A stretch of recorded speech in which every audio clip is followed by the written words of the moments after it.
En las publicaciones de Facebook, la tribu Hart, como se hacían llamar, parecía una familia modelo, limpia y sana. Niños alegres que dibujaban, paseaban, se relajaban y disfrutaban de la vida. Pero solo eran imágenes que las madres utilizaban para intentar tapar el agujero de la tragedia inminente, y nadie podía impedirlo. Hola a todos, bienvenidos a En el Laberinto Criminal. Hoy les hablaré de un caso difícil y seguro que habrá muchas discusiones. ¿Quién tiene la culpa de lo ocurrido? ¿La sociedad, personas concretas y amigos de la familia, o el sistema estatal en el que caen los niños de familias desestructuradas? También quiero decir que esta historia trata de una familia con dos madres, lo que llamaríamos no tradicional. Sin embargo, la situación en sí no tiene nada que ver con el género y la orientación. Hay muchos ejemplos de sucesos horribles en cualquier familia, incluso en las más tradicionales y conservadoras. Como siempre, espero sus likes y comentarios. Suscríbete si aún no lo has hecho y vamos a sumergirnos en este asunto. Empezaremos por las madres de la familia, Sarah y Jen. Sarah Gentler creció en una ciudad pequeña de Dakota del Sur. Está tan cerca de Minnesota que la chica fue al instituto justo en el estado vecino. El padre de Sarah trabajaba en la industria manufacturera y su madre en una fábrica de quesos. Además de Sarah, había otros 3 hijos en la familia.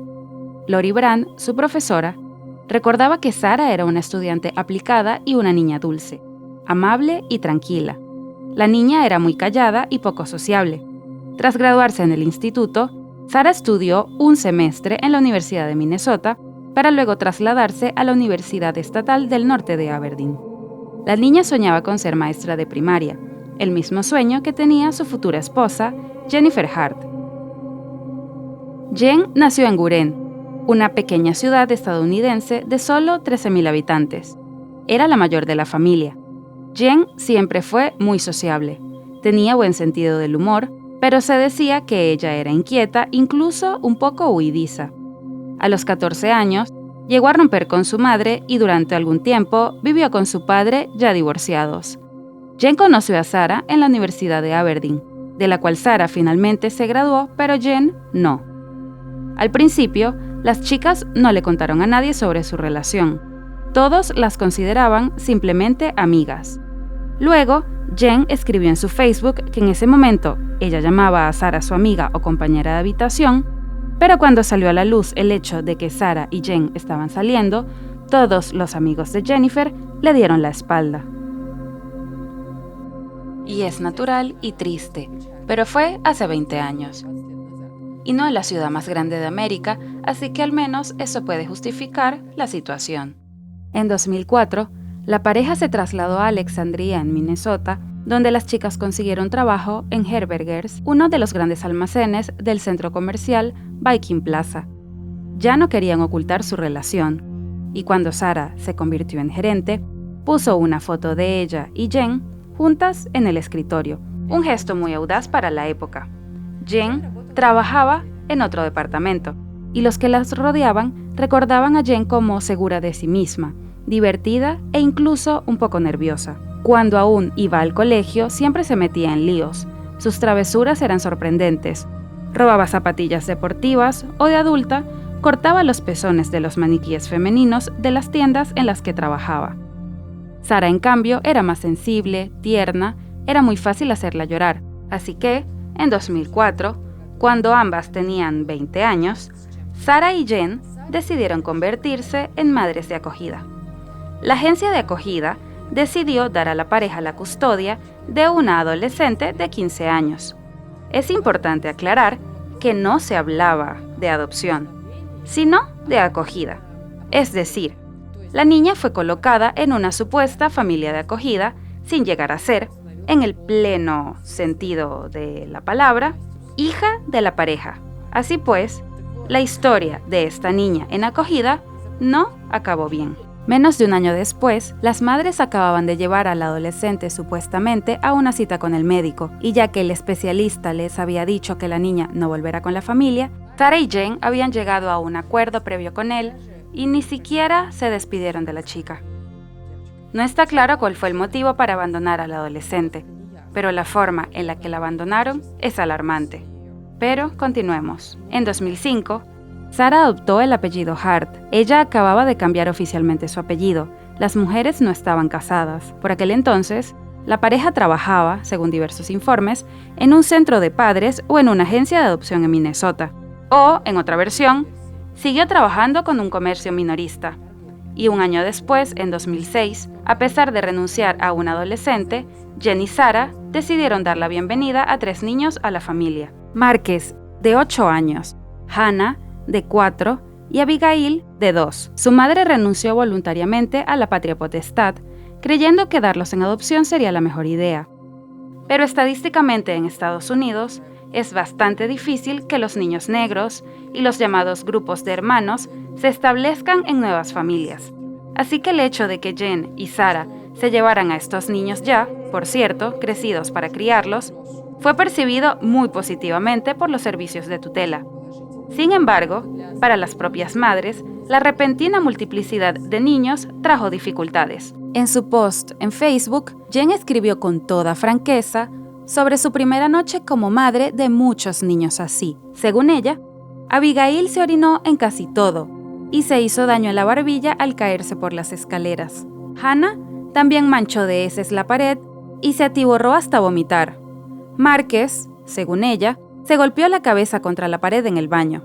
Este comportamiento puede parecer descabellado a la gente corriente, y más aún a los que en su vida nunca tuvieron hijos. Puede haber 2 variantes de las razones de estos sucesos. O bien desde el primer día en la familia empezaron a ocurrir cosas terribles y allí nadie esperaba a los niños ni los quería, y frases como caerse por las escaleras o golpearse contra la pared podrían estar ocultando violencia. O bien estos niños que entraron en una familia por primera vez tras una infancia disfuncional con sus padres biológicos y después de permanecer en un centro para niños abandonados, simplemente se adaptaron con un tanto esfuerzo a las nuevas condiciones. Sin embargo, un niño de casa y un niño que ha entrado en el sistema de instituciones estatales son prácticamente mundos diferentes, por desgracia. Así que, en los primeros días y todo el periodo de adaptación, que es diferente para cada uno, son muy difíciles para los niños, pero Sarah y Jen lograron manejarlo con los niños y se la llevaron bien. Las propias mujeres y sus amigos llamaban a la familia la tribu Hart.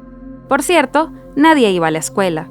Las mujeres educaban a sus hijos en casa, al fin y al cabo, habían aprendido a trabajar con niños en la universidad. Los niños de la familia no comían azúcar, junto con sus madres cultivaban sus propias verduras y les gustaba ir a acampar. En la foto parecen una familia perfectamente feliz. Es importante señalar que en ese momento, los 3 niños ya habían sido adoptados oficialmente. Las fotos de esta feliz familia aparecieron incluso en el sitio web de la agencia de adopción, donde también se decía que la pareja está dispuesta a acoger hasta 3 niños de más de cualquier nacionalidad. Esa era la cita. Pero al mismo tiempo se limitaba a edades como los 8 años. En la primavera de 2008, la tribu incorporó nuevos miembros. Las mujeres adoptaron a Devont, un niño de 5 años, a su hermano menor, Jeremiah, de 4, y a su hermana, Sierra, de 3.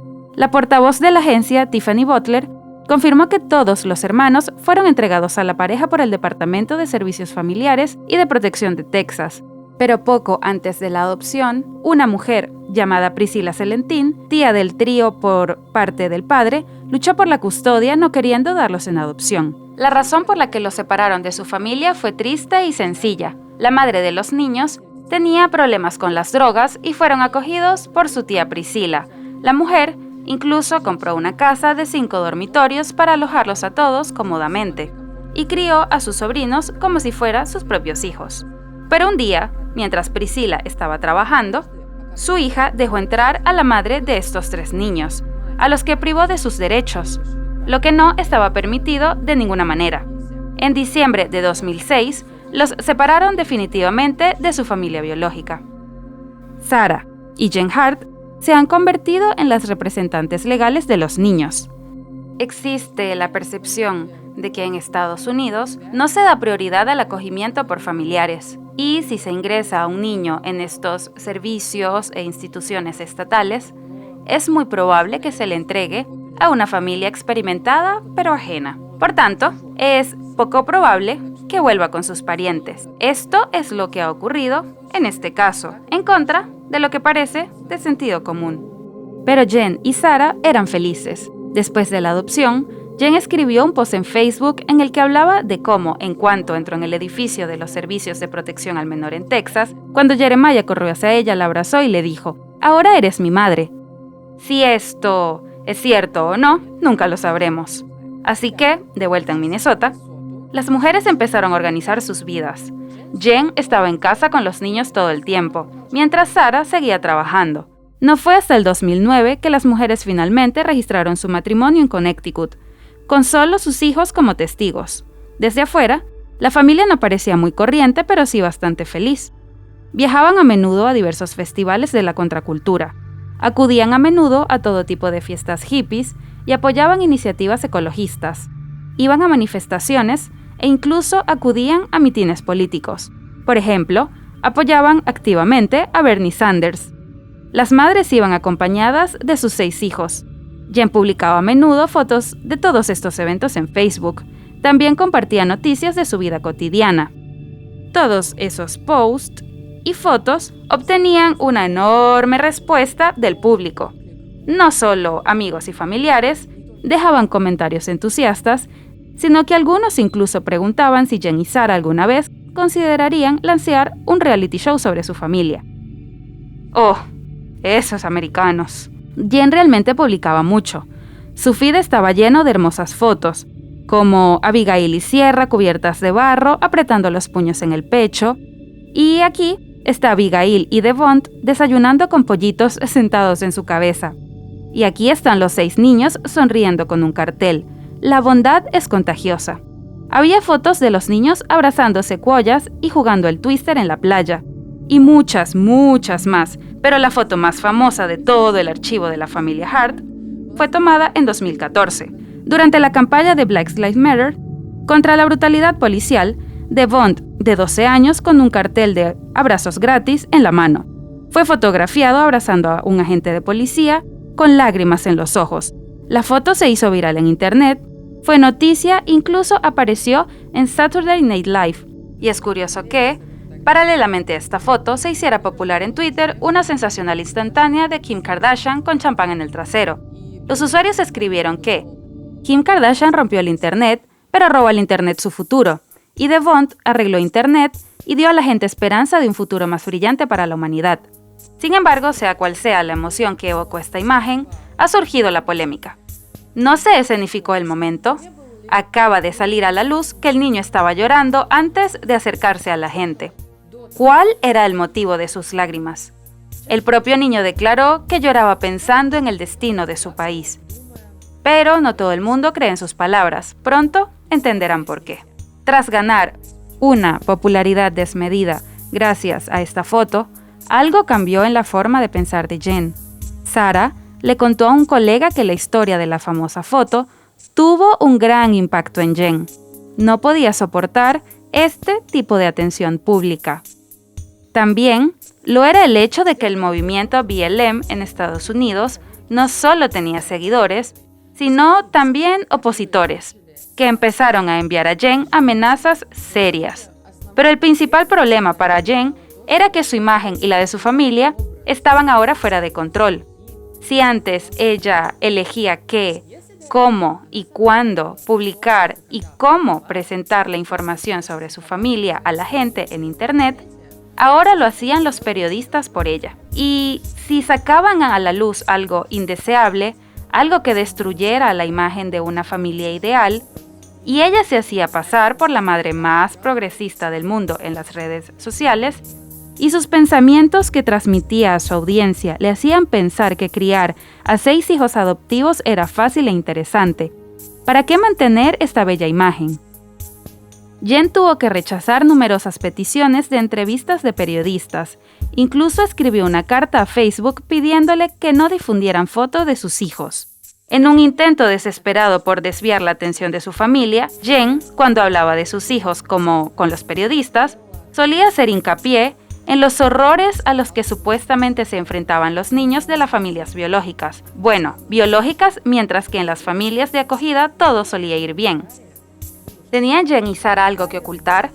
Tyler Box, presidente de Neighborhood Family Pantry, una empresa que regala fruta y verdura no vendida de los supermercados, compartió sus impresiones sobre los Harts. Fueron voluntarios en su granja durante un tiempo y los niños de la familia no solo trabajaron, sino que también se relajaron allí, charlando con los animales, leyendo, tumbados al sol. Según los recuerdos de Tyler y su esposa Elizabeth, el niño más sociable era Devon. Sierra, Hannah, Abigail son los más tranquilos, sin embargo, todos los niños hablaban apasionadamente de justicia social y naturaleza. El propio Tyler pasaba tiempo solo con los niños en la granja, lejos de sus padres. Juntos daban de comer a las cabras y las vacas y decían que los niños siempre estaban alimentados y felices. Estaban centrados en hacer del mundo un lugar mejor, porque habían sido criados por personas que a su vez transmitían amor y cuidado por el planeta. No eran los típicos adolescentes. Pero algo terrible ocurría en realidad en el seno de la familia. He aquí algunos datos sobre la vida de los Harts que han salido a la luz. En septiembre de 2008, la policía llamó a Jen y a Sarah para interrogarles después de que una de sus hijas, Hannah, llegara al colegio con moretones en el brazo y dijera a un profesor que la habían golpeado con un cinturón. Jen y Sarah, por su parte, alegaron que Hannah simplemente se había caído por las escaleras de casa unos días antes. Las mujeres también dijeron a las autoridades que Hannah es una niña muy problemática. La niña, según ellas, tiene problemas de alimentación. Supuestamente era obesa antes de que se lo diagnosticaran, aunque no había nada al respecto en su historial médico. Y ahora podía robar fácilmente comida del colegio, podía comer del cubo de la basura o del suelo. Este incidente no se investigó en profundidad y el caso se silenció. Y es curioso que, a pesar de lo que le ocurrió a Hannah, fue de nuevo, permítame recordárselos, en 2008, cuando se permitió a los Harts adoptar a 3 niños más. ¿Qué se le va a hacer? No hay caso criminal.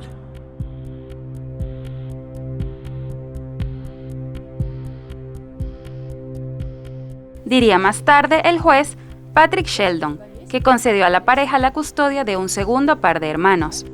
El siguiente momento alarmante es que apenas 2 meses, las mujeres retiran a sus 3 hijos de la escuela y deciden educarlos en casa. Es cierto que al otoño siguiente, a petición de la agencia de adopción, volverían a la educación tiempo completo. Pero la tendencia seguía siendo aislar a los niños en casa, y la situación en el hogar Hart seguía deteriorándose. En una carta de 2010 a una amiga, Jen describía la vida familiar como una montaña rusa.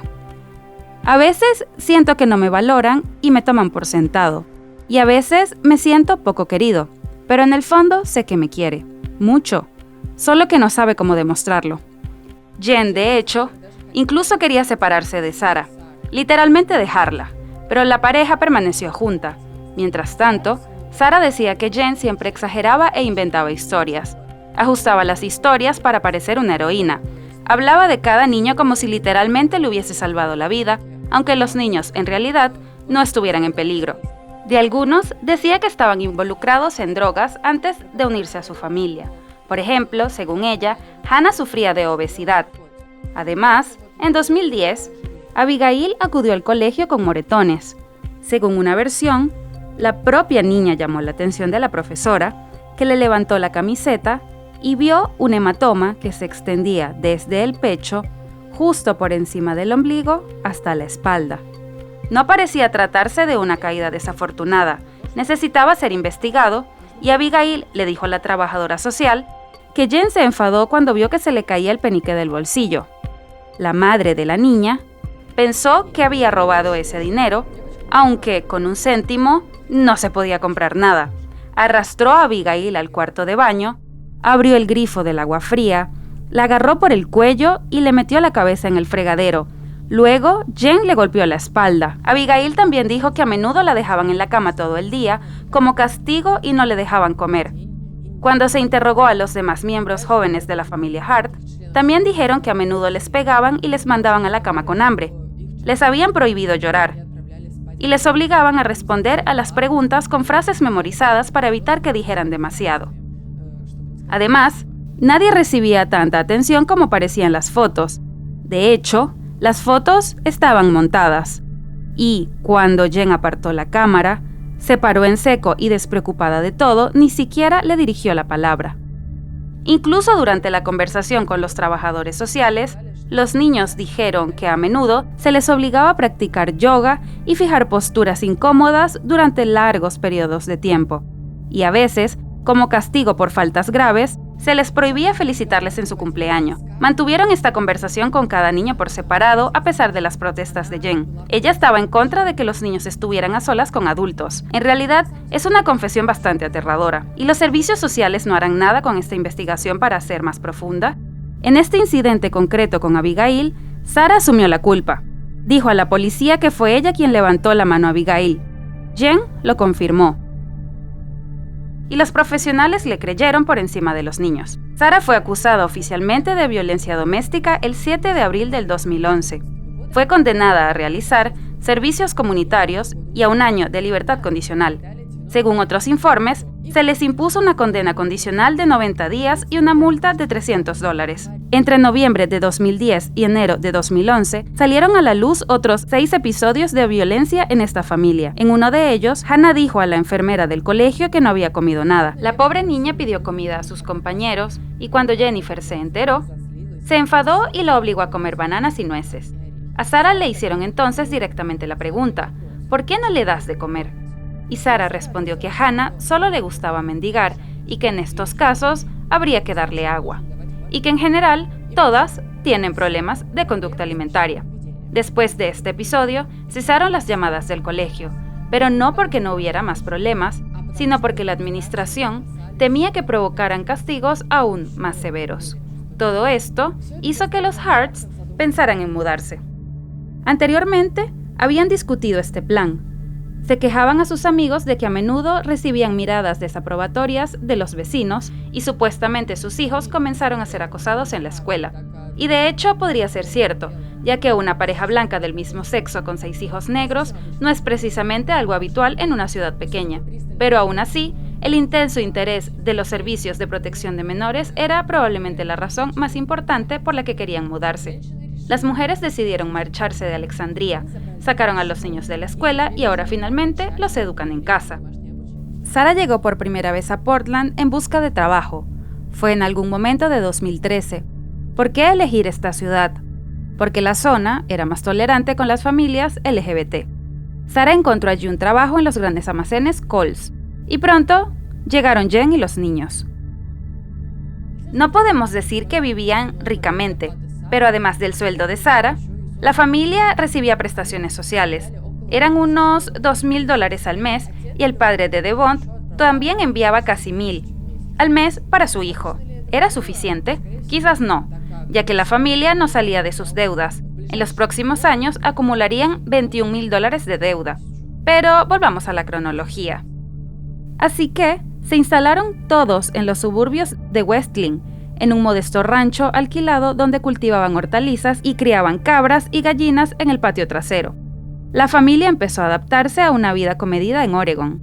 También iban a conciertos, actos del Día de la Tierra y mitines políticos. Jen llevaba a los niños con frecuencia a parques nacionales y festivales. Y un día, en el Festival Velvet, Devon llamó la atención del público. Salió corriendo al escenario y abrazó a un músico. Ese momento ha quedado grabado para siempre. El niño lloraba mientras seguía cantando y el público también se secaba las lágrimas, sobre todo cuando el niño se lanzó a los brazos de su madre. Después de lo sucedido, en los comentarios de las noticias, sugería la versión de que quizás no fueron lágrimas de felicidad, sino lágrimas de súplica de ayuda, pero realmente nadie notó nada. Según Bill Greiner, vecino de la familia, Sarah era amistosa pero precavida. A Jen, en cambio, la veía muy poco. Siempre saludaba a los niños, pero tenía la impresión de que les habían dicho que no hablaran con vecinos ni extraños. La conversación junto al buzón rara vez iba más allá de una pequeña charla cortés y Greiner apenas veía u oía a los niños, excepto cuando estaban en el patio. Más tarde, reconoce que le pareció extraño, pero decidió no hacer nada al respecto. ¿Qué ocurría en esta casa durante este tiempo? Por ley, si los padres quieren educar a sus hijos en casa, tienen que notificarlo a la oficina del condado, y normalmente se exige que los niños se sometan a las pruebas e inspecciones habituales, que hagan exámenes de sus conocimientos. Ahora bien, los Harts no lo hacían, y los vecinos no dejaban de notar algo raro. Según un informe de los servicios de protección de menores, una persona que desea permanecer en el anonimato llamó a los pequeños Harts robots entrenados y pidió a los servicios de menores que prestaran atención al Facebook de Jennifer. Allí dijo que los niños posan y parecen una gran familia feliz, pero se dio cuenta que después de hacer las fotos, pierden el brillo de sus ojos y se quedó, cito, sin vida. Al conocer estas acusaciones contra los Harts, los responsables de la CBS, los Servicios de Protección de Menores y la Policía Estatal de Oregon iniciaron su propia investigación. El 19 de julio del 2013, la policía de Westling incluso visitó el hogar de los Hart junto con funcionarios del Departamento de Servicios Humanos de Oregon. Ciertamente, no se revelaron los detalles de la visita porque la ley estatal restringe tal información, pero se sabe que se decidió visitar la casa de los Harts tras una denuncia de Alexandra, una antigua amiga de la familia. La mujer insistió en que el maltrato emocional, los tratos crueles y los castigos, incluida la inanición, era algo común en la familia. Según ella, la verdadera amabilidad, el amor y el respeto estaban ausentes en la familia. Además de Alexandra, los investigadores investigaron al menos a otras 2 mujeres que conocían a la familia. Y ahora el retrato de la familia Hart se perfilaba como bastante inquietante. Por ejemplo, los niños, como en el colegio, tenían que levantar la mano antes de poder decir algo. Una vez habían sido castigados por reírse a la hora de comer, y también había salido a la luz un episodio aterrador. El 28 de junio del 2013, los niños y sus madres fueron de visita. Pidieron pizza, pero Jen solo les permitió comerse un trozo pequeño a cada uno y guardó el resto de la pizza en la nevera.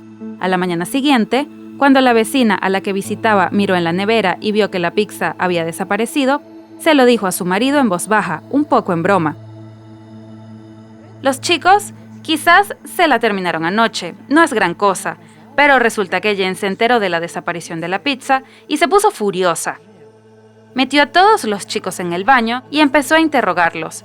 ¿Quién se comió la pizza que sobró? Y cuando ninguno de ellos confesó, les privó a todos el desayuno y también les hizo quedarse en la cama durante unas 5 horas como castigo.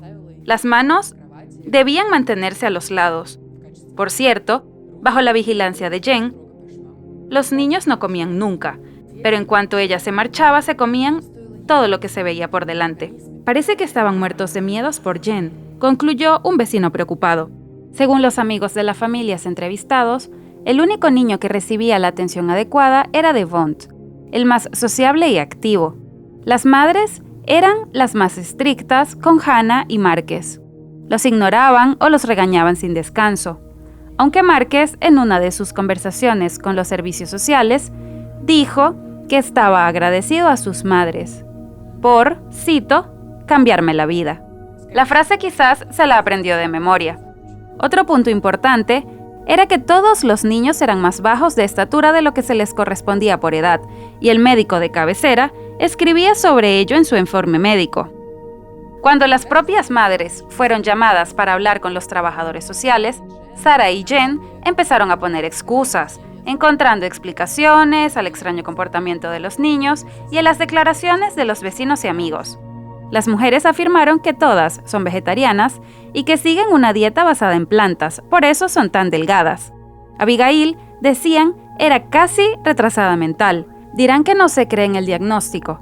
Y Jeremiah, supuestamente, tenía retraso en el desarrollo o era autista. Aparentemente, nada era cierto. Hannah no tenía molares delanteros, pero eso también tenía una explicación.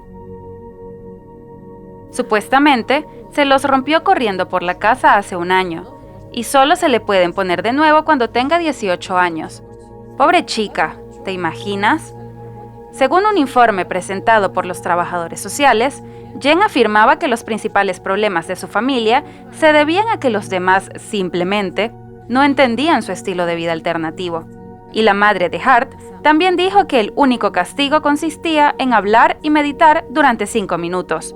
Y tras estas explicaciones, los servicios sociales no tomaron ninguna medida. El servicio no encontró ningún corpus delicti y no pudo entresacar nada. En su opinión, todos los niños estaban a salvo, así que dejaron a la familia Hart a su suerte. Pero el miedo a que se llevaran a los niños quedó para siempre en la mente de Jen y Sarah. En una de sus publicaciones en Facebook de 2016, Jen escribió: "Hay quien piensa que nuestra familia es casi perfecta, pero somos humanos y superamos la carrera de obstáculos de la vida como todo el mundo". Creo que está claro a qué obstáculos se refería esta mujer. A Jen le gustaban los juegos en línea, era una líder de todo un equipo y se tomaba el juego muy en serio. Y en las salas de chat compartía historias sobre la vida y su familia. Sus compañeros de juego la conocían bien y hablaban muy bien de ella. Y a mediados de 2017, tras un breve descanso de publicar en las redes sociales, Jen regresó y reveló que la familia se había mudado de nuevo, ahora a Washington, D.C. Los Hart se habían instalado en una casa en un terreno de más de 2 acres de woodland. No vivían al margen. Había casas junto a la suya, pero el barrio seguía siendo bastante tranquilo. En el patio trasero había espacio para un cobertizo y huertos. ¡Otro nuevo comienzo! ¡Un nuevo comienzo! Sin embargo, en noviembre, en un concierto en Portland, Sarah confiesa a su amigo Ian Sperling que estaba muy cansada. Uno de sus nuevos vecinos, John McHugh, dijo que interactuaba con la familia con poca frecuencia, pero que en general era agradable. Rara vez veía a Jen, que estaba en casa la mayor parte del tiempo. John habló con Sarah y los niños algunas veces, sobre todo de sus animales o de ideas para construir algo en el patio trasero. De vez en cuando veía a los niños afuera, les enseñaba sus conejos y sus gallinas. Pero aquí están los otros vecinos del Hart. Bruce y Dana DeKalb vivieron una experiencia muy distinta con su familia. No sabían que la pareja tenía hijos hasta que una noche de agosto, a las 2:30 de la madrugada, una niña de piel oscura apareció en su puerta. La visitante llamó al timbre y pidió ayuda. La niña dice que necesita ayuda. Sus padres la tratan mal y quiere que la protejamos. Cuenta Bruce, y Dana recordó lo que la otra chica había dicho. Son racistas y nos están intimidando. La pareja dejó entrar a la niña de unos pocos años, por lo que parecía, que entró en la casa y corrió al dormitorio donde se acurrucó en un rincón. Contó a los asombrados vecinos que la habían azotado en casa con un cinturón y la habían privado de cenar. Y suplicó con todas sus fuerzas que no la devolvieran a casa, porque había tenido que saltar por la ventana de un segundo piso para escapar. Mientras tanto, en toda la propiedad de Dana y Bruce, Hannah estaba siendo buscada con una linterna por sus madres adoptivas. Bruce lo vio y gritó a las mujeres a través de la puerta abierta que la niña estaba en su casa, y ellas interrumpieron sin más, recuerda Dana. Empezaron a registrar la casa. Mi casa. Finalmente, la familia encontró a Hannah merodeando entre la cama y la cómoda. Jennifer dijo a los DeKalb que necesitaba hablar con Hannah, y esto es lo que los vecinos recordaron de esa conversación. Jen se sentó y dijo: «Me debes una disculpa». Hannah respondió: «Sí, señora». «Tienes que decirle que has tenido una semana dura». «Sí, señora», respondió como un robot. Cuenta Dana DeKalb. Dana pensaba llamar a los servicios de protección de menores a la mañana siguiente, pero a las 6:30 de la mañana sonó el timbre. Toda la familia Hart estaba en la puerta, en fila. Jen habló primero. Dijo que Sarah y ella adoptaron a todos estos niños y que sus padres biológicos eran drogadictos. Hannah, la que perturbó su paz, tiene 12 años y su madre padecía trastorno bipolar. ¿12 años? Pensó Dana mirando a la bajita Hannah. No parecía tener 12 años. Jen añadió que todos sus hijos fueron educados en casa porque uno de ellos, Devont, sufría acoso escolar. También habló de la razón para mudarse a Washington, D.C., a un lugar con pastos y un gallinero. Los niños simplemente soñaban con criar animales, cultivar sus propios alimentos y ser autosuficientes. Y cuando mencionó a su hijo mayor, Marques, tiene 19 años, Bruce exclamó: ¿Así que pronto te irás de casa? Pero Jen respondió por él: «Realmente no esperamos a que se vaya». Dana entonces preguntó si podía tener un tiempo a solas con Hannah, pero Jen respondió: «Lo hacemos todo en familia». Entonces Hannah le entregó una nota a la vecina. El texto era bastante extraño, como si hubiera sido escrito al dictado de un adulto. «Queridos Dana y Bruce, pasé esta mañana porque me siento mal por haberlos molestado anoche. Estaba enfadada con mi hermano y no pude controlarme como una adulta.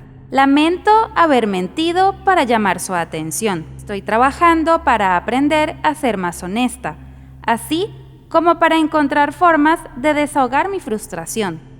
Estaba muy disgustada por la reciente muerte de nuestros 2 gatos. Estaba muy triste y afligida esa noche. Gracias por tu amabilidad, Hannah. Dana se preguntaba a quién creer.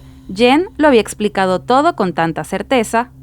Después de conocer a la familia, Dana aún iba a denunciar el incidente a las autoridades, pero su marido no quería causar un drama con los nuevos vecinos. Ya habían tenido conflictos con otros vecinos y no querían que se repitiese. Y al final, Dana solo le contó la situación a un octogenario padre. Y el padre de Dana, Steve Farkovich, llamó al 911. Te daré la dirección de mi hija. Su casa está cerca. Vale, ¿qué está pasando ahí?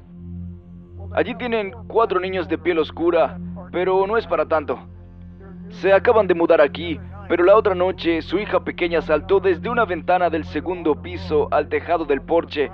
Corrió hacia la casa de mi hija y eran como las 2 de la mañana. Estaba pidiendo ayuda. ¿Cuándo ocurrió esto? Hace unos 3 o 4 días.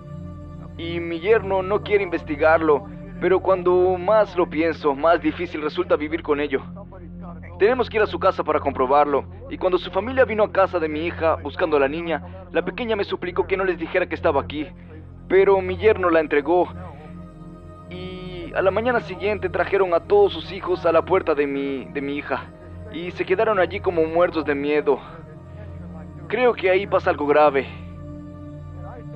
De verdad creo que pasa algo grave. Vinieron aquí desde Texas. Los niños pueden ser secuestrados. Pero como se trataba de un incidente aislado, la policía tardó en investigar e implicar a los servicios sociales. Alguien de la oficina del sheriff del condado preguntó qué otras cosas extrañas habían notado los vecinos.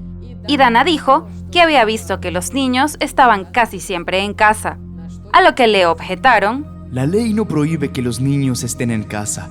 No había nada en esa llamada que indicara que teníamos que ir a la casa a revisar. No podíamos hacer nada. Habla el sargento de policía Brand Waddell, y entonces, el 15 de marzo del 2018, Devont se presentó en la puerta de Bruce y Dana y pidió comida. Me dio tortillas y barritas de proteínas. Luego vino unas cuantas veces más e incluso trajo una lista de lo que necesitaba. Fruta, pan rallado, salchichas, bienes duraderos.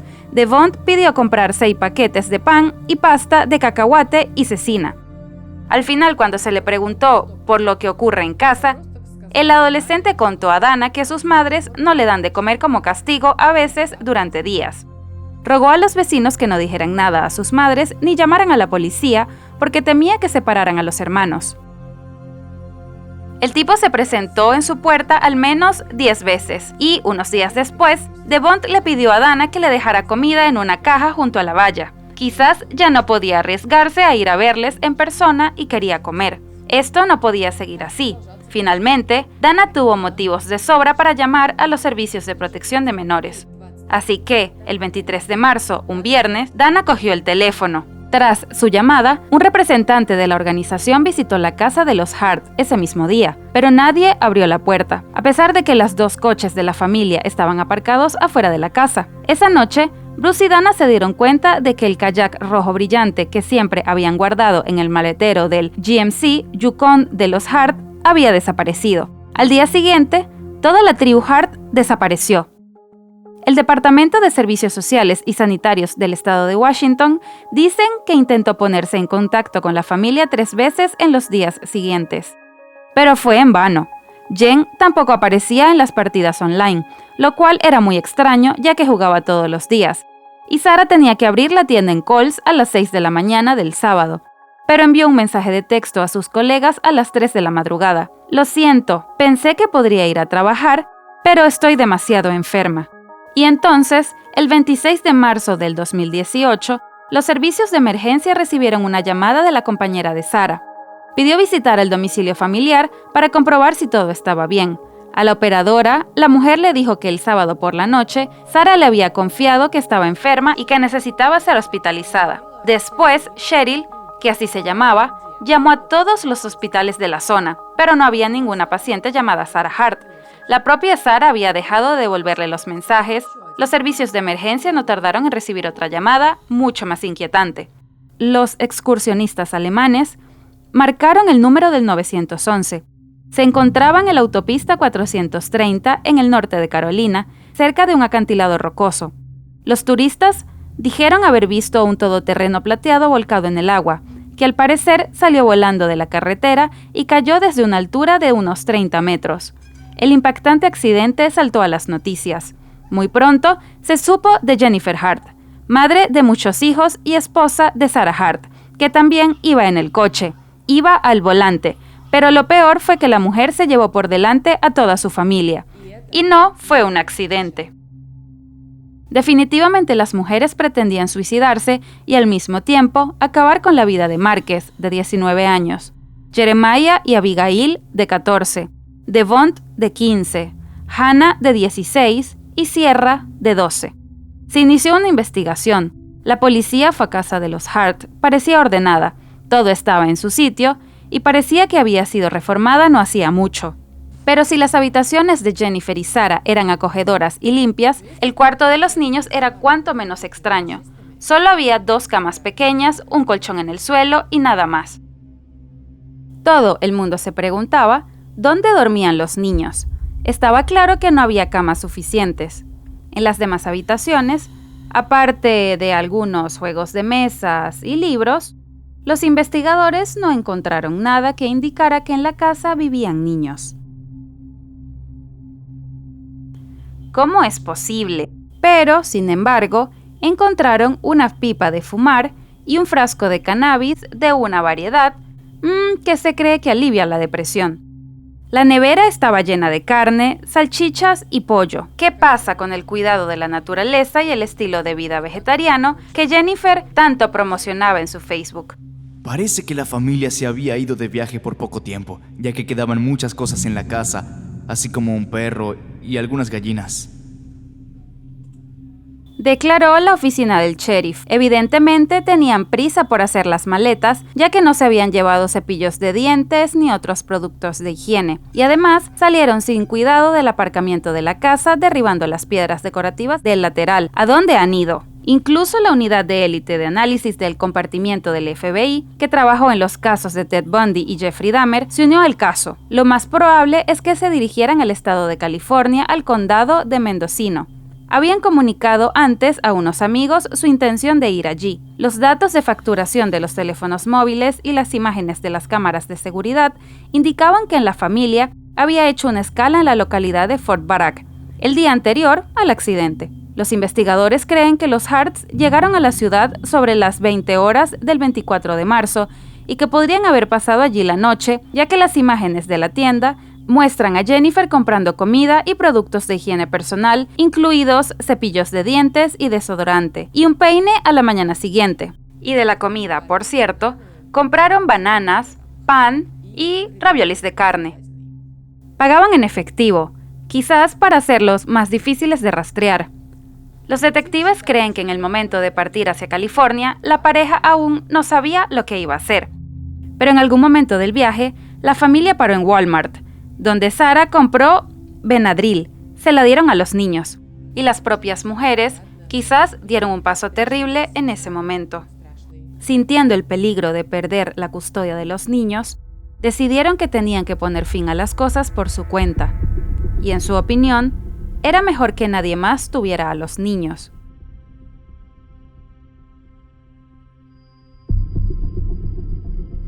Según la autopsia, Jennifer conducía ebria.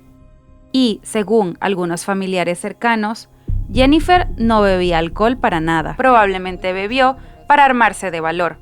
Los Harts también utilizaban antihistamínicos como este Benadryl con el principio activo de difenhidramina. Lo utilizaban para ayudar a los niños a dormirse en el coche mientras viajaban, y los investigadores encontraron estos mismos medicamentos en forma líquida y de pastillas en el coche, comprados en Walmart. las autopsias mostraron que los niños tenían dosis extremas de la sustancia en su organismo. Márquez tenía 19 veces la dosis, Abigail 14 veces, Jeremiah 8 veces y Sarah 42 veces. Así que quizás estaban en un sueño profundo cuando todo sucedió. No tuvieron tiempo de asustarse ni de darse cuenta de lo que ocurría, ni de sentir dolor. El hecho de que la caída en el abismo estaba planeada queda demostrado por el hecho de que el tercer día del viaje, Sarah buscó en Google diferentes formas de suicidarse. Estos fueron los términos de búsqueda encontrados en el historial de su navegador. ¿Cómo se produce una sobredosis de medicamentos sin receta? ¿Pueden 500 miligramos de Benadryl matar a una mujer de 125 libras? ¿Cuánto tiempo se tarda en morir de hipotermia por ahogamiento en un coche? También intentó encontrar información sobre refugios de animales. Los Harts tenían 2 perros que la familia solía llevar consigo a todas partes, pero los detectives solo encontraron un gato y algunas gallinas en la casa. Se sabe que Sarah se sentó en internet y leyó todo sobre el caso hasta las 18:30 horas del 25 de marzo. Luego borró las búsquedas de Google.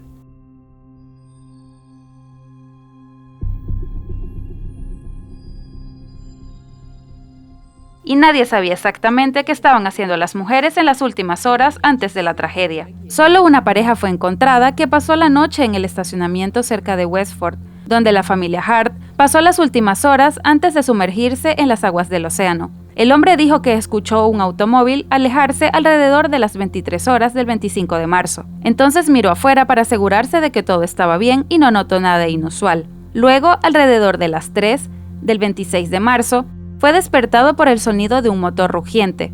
Un automóvil acelerado derrapaba ligeramente sobre la grava haciendo ese ruido. El hombre salió nuevamente para ver qué estaba pasando, pero no vio nada. También le pareció un poco extraño lo que había escuchado antes como un grito, posiblemente uno de auxilio, pero también podría haber sido un pájaro.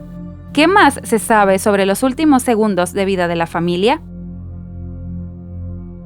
Los datos, incluidos los de los airbags, sugieren que el coche se detuvo a unos 15 metros del borde antes de caer. No se sabe cuánto tiempo permaneció así.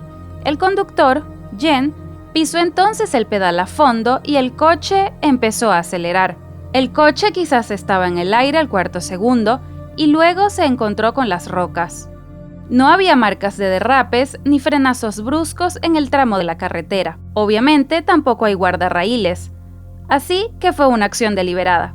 Jen ni siquiera intentó frenar. Los niños estaban en los asientos traseros, pero se encontrarán en diferentes lugares debido a la fuerza del impacto. Además, ninguno de los miembros de la familia llevaba puesto el cinturón de seguridad. Por eso, los cuerpos de Sierra, Devont, Hannah no se encontraron enseguida. No fue sino hasta el 7 de abril que Sierra Hart fue encontrada. Y luego se encontró una parte de un pie en la playa en mayo de ese año, y no fue hasta enero del 2019 cuando se determinó a partir de muestras de ADN que se trataba de Hannah. El destino de Devont sigue siendo desconocido. El chico fue dado por desaparecido y existe la versión de que fue vendido como esclavo, pero lo más probable es que se encuentre en su última morada en las aguas del océano. En mi opinión, Sarah y Jennifer se vieron sometidas a mucha presión. Llegaron a tomar la decisión consciente de marcharse y llevarse a sus hijos con ellas, dijo el teniente Shannon Barney de la oficina del sheriff del condado de Mendocino. Pero hay muchas opiniones sobre lo que ocurrió. Algunos están convencidos de que la culpa es de los servicios de protección de la infancia. Algunos culpan a los vecinos y otros a las propias madres de acogida. Pero como Jennifer y Sarah no pueden ser interrogadas ni juzgadas, la investigación está oficialmente cerrada y en sus certificados de defunción figura ahora el suicidio como causa de muerte. Y los certificados de los niños dicen que su causa de muerte es homicidio. Esa es la historia de hoy, chicos. Escribe lo que piensas sobre este caso. Seguro que tienes algo que decir. Este caso da mucho para opinar. Curiosamente, había muchas señales de alarma. Había quejas de profesores, denuncias de vecinos e incluso notas anónimas al Servicio de Protección de Menores. También salieron a la luz relatos de vecinos y conocidos que decían que los niños habían buscado apoyo y ayuda en su entorno, pero que nadie había servido para evitar la tragedia. ¿Se imaginan cómo se siente esa tía que compró una casa de 5 dormitorios para tener a sus hijos en ella? Incluso Sarah cuenta a sus colegas lo que le está pasando mal con Jen y que ésta lucha contra la depresión. Los colegas admiten entonces que Sarah habla de cómo Jen a veces no se levanta de la cama y se queda llorando. Por supuesto, es muy lamentable para los niños y está claro que ellos no tienen la culpa de nada. Es muy injusto, es algo salvaje, es una verdadera lástima que nadie estuviera allí para protegerlos. Yo espero que de verdad los servicios de protección de menores estudien este caso y saquen conclusiones sobre cómo afrontar estas situaciones y cómo controlar a las familias de acogida. La única pregunta es si esto ocurre solo en las familias de acogida o si la violencia también se da en las familias biológicas. Escribe lo que piensas. ¿Cuál crees que es el principal problema aquí y cuál crees que es la solución? Dale un like a este video si lo has visto hasta el final, compártelo con tus amigos y si esta historia te ha parecido interesante o te ha hecho pensar, yo me despido de ustedes. Nos vemos pronto, chicos. Adiós.